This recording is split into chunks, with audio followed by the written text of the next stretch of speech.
We're here talking the latest Detroit Lions news and rumors for you folks today. A lot of people want to talk about Dan Campbell's press conference, so we're going to get into that. Injury updates, great news. A lot of great news on the injury front. Also, we're going to get into Kalif Raymond, the importance of him, and what it means for this preseason game for Hendon Hooker. Let's go.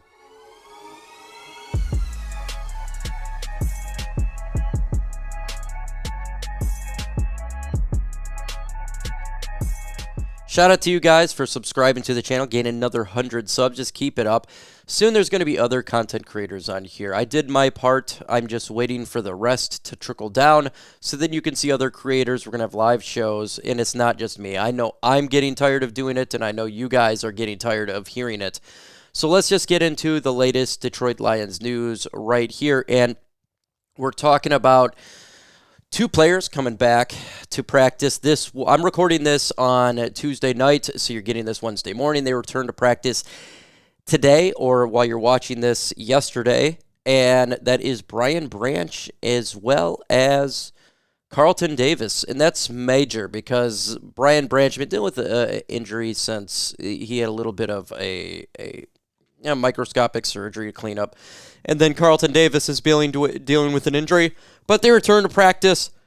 That's fantastic news. Let's keep the good news going here, folks, because Jahmyr Gibbs returned to practice. Well, he'll be returning to practice Sunday, so in a couple days from his hamstring. And I know a lot of people were freaking out about his injury and thought maybe it potentially could be worse due to Twitter. It's not. He is coming back. Jermar Jefferson, undisclosed, injured. Tre'Quan Smith has been placed on IR, the guy who we don't see that much, but he's now on injured reserve. Sucks for him. Undisclosed injury. But Sam LaPorta comes back on Sunday. Same with Zeitler. Same with Dan Skipper. And DJ Reader expected to practice next week. Huge news for the Lions there. That is massive, and I think a lot of us are excited to see what he can do when he is lined up against the Rams. And it's my expectations he'll be playing versus the Rams. Not a whole lot of reps. He's not going to do a full starter, but I'm sure he's going to get some because he's still got to get into football shape. That's the whole point of him practicing next week. He'll be with trainers and slowly just get acclimated to NFL season. Thankfully, though, he is a long-term veteran, right? He's been doing this for a long time. Don't have to much worry about him getting into that shape. What do you guys think? Are you excited for DJ Reader to return or to start? Let us know in the comments below. Let's continue on here. James Houston, knee, no update. It was a bruise from what I'm hearing. Don't know when he's going to return. I don't think it's serious. Malcolm Rodriguez, again, next week. Yahoo. Malik Jefferson, placed on injured reserve. We just got him a couple of weeks ago, and he's already on IR. Sucks for him. Terry Arnold expected, like we said, and same with Ennis Rakestraw on Tuesday. Amik Robertson, he was practicing but limited. No update on Brian Branch, but we just talked about it that he was there. And Mahogany is the NFI list, and he's still practicing due to the illness. So a lot of freaking great news because the Lions' injuries were high, and the Lions are a cautious organization, as they should be when it comes to injuries. I've noticed this now with Dan Campbell and his coaching staff is they don't play around. If there's somebody dinged up, they rest them. And I 100% agree with that assessment. It has worked throughout the tenure that he has been here. Yeah, we've had some injuries, but so does every team, right, in the NFL. It's just how you adapt. You know, Taylor Decker talking about they got more trainers and better equipment to help out these players that are injured, and it's going to do dividends for the season and going forward after this season, right? Just going toward getting better right there. And so, huge shout out to those guys right here. We're going to get into this article here. Dan Campbell would love to start Hendon Hooker against the Steelers. He talked about this in the press conference that he needs reps. Now, we're going to get into the press conference, and we're going to intertwine here because I listened to the press conference, and a lot of people are asking me, why are they so hard on Hendon Hooker and softer on Nate Sudfeld? Well, just because they're not dogging you or ripping you up doesn't mean they're being soft, right? If you look at how Jared Goff was treated, he was treated differently, right? He needed to get rebuilt up. And some players get treated differently. Sudfeld is, in my opinion, he's not. They could keep three quarterbacks, right? They absolutely could. But Sudfeld is not. He is just not the future backup of this. It's just he's not the guy, right? It's gonna be Hendon Hooker if things go bad. Hendon Hooker is ceiling. He's going up and up and up. His ceiling is much higher than Sudfeld, and maybe they do start with three quarterbacks. But just like Dan Campbell's saying, he's developing. And look, they're smart when it comes to development. We have to trust their developing process, right? They've developed so many players, Futu Melifonwu, Aleem McNeil, Derek Barnes, right? Developing. You just can see in them getting to get better, right? They did the developing. Right now, we're seeing it with Jack Campbell, and players are going in the right direction. They did it with Broderick Martin, and if they feel he's not ready to take up that backup role, it's okay to let him develop a little bit. He's a backup. It's not like he's starting week one. He can take the time to develop, but he does need all the reps in the world because he's not the starter. He's not Jared Goff. Jared Goff's going to get majority of the reps. So just continue to develop, and he's going in the right direction. We've seen it. An improvement from week one was a huge improvement to week two. I don't think anybody is suggesting that Sudfeld is better than Hendon Hooker. That's just not the case. The reason he said that Sudfeld has a upper hand over Hendon Hooker is he's a veteran. Well, of course, he's been in the NFL for 7-8 years, whatever it's been, and of course he's going to have the upper hand when Hendon Hooker redshirted last year. This is basically his rookie season, right? He's like a rookie quarterback out there, so of course he's going to have the upper hand. But make no mistake about it, Hooker's the guy, and like Dan Campbell said, he was going to start Hooker last week due to the concussion. He couldn't. See, he didn't think it was fair. And he does need reps. But just because he says that doesn't mean, he doesn't believe in him or anything like that. That's just not how it works.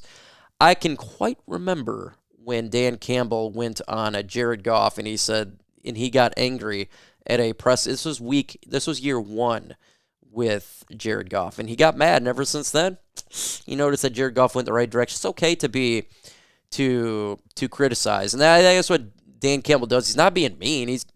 Everyone needs critique. I need critique. Sudfeld needs a lot of critique, right? So critique is okay. Being a jerk is not, and that's something that other coaches may be. Dan Campbell's not one of those guys. Talks about Kalif Raymond being the wide receiver 3, keeps wide receiver option open. And everyone keeps asking, why do you keep saying wide receiver 3 when it's really wide receiver 4? Of course, Dan Campbell trusts Kalif Raymond. Kalif Raymond is the epitome of Dan Campbell and what the type of player they're looking for. I mean, this guy literally has been here since the beginning, and they gave him a 2-year deal. Leaf is awesome. He's beloved. He's a punt returner, kick returner, and a wide receiver. We know he can do. Jared Goff trusts him. Everybody trusts Kalif Raymond. Kalif Raymond is just the epitome. So no, I don't think it's taking any sort of slight at him at all. But he is right? He does multiple things, and so when you have a player who does multiple tasks, you generally don't want to give him as much. Like we talk about how Aiden Hutchinson, we don't want him to have 95% of the snaps sometimes. Like he needs a break. Well, they like to have other wide receivers to help out. It doesn't mean Kalif Raymond's bad at all, but he is punt returner, kick returner. That's his man, and it gets a lot of targets from Jared Goff, and he does a lot for this offense. He is a smaller guy, and they do need another big receiver. What if there is an injury? You got to have another receiver out there. Of course, they trust Kalif Raymond. Kalif Raymond is probably as trusted as much as Amon-Ra St. Brown are pretty close there. He's a very. You know what you got with Kalif Raymond. He catches everything. He can run every route. He can go on the outside, be on the inside. He's punt return, kick returner, do jet sweeps. Of course, they trust him. That's not even a question. But they do need another wide receiver. And I'm not saying it's going to be someone from this team. It could be someone outside the organization. Dan Campbell spoke about that.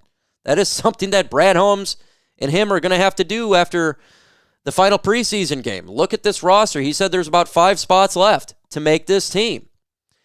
And I have a feeling that wide receiver 4 is not on this team. I want Isaiah Williams to make this team. And I did a a 53-man roster projection video, and I didn't have him making this team because right now he's more the slot guy, right? We've talked about this. I want him to make the team. I think he deserved to make the team. Honestly, I don't think Donovan Peoples-Jones deserves to make the team.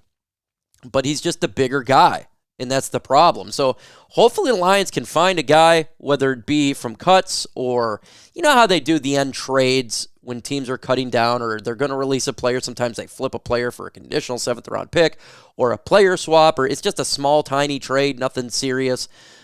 Whatever it be, we do need to get another wide receiver. And in all honesty, when I look at this roster, not much questions left in it. Like, we had questions coming into training camp about the kicker. Jake Bates, to me, probably can finish it on Saturday if he makes a couple more field goals. I think a lot of people, the relief of stress will go down from there. He did a phenomenal job so far, right? He missed an extra point, and that sucks, but he's made everything else sense.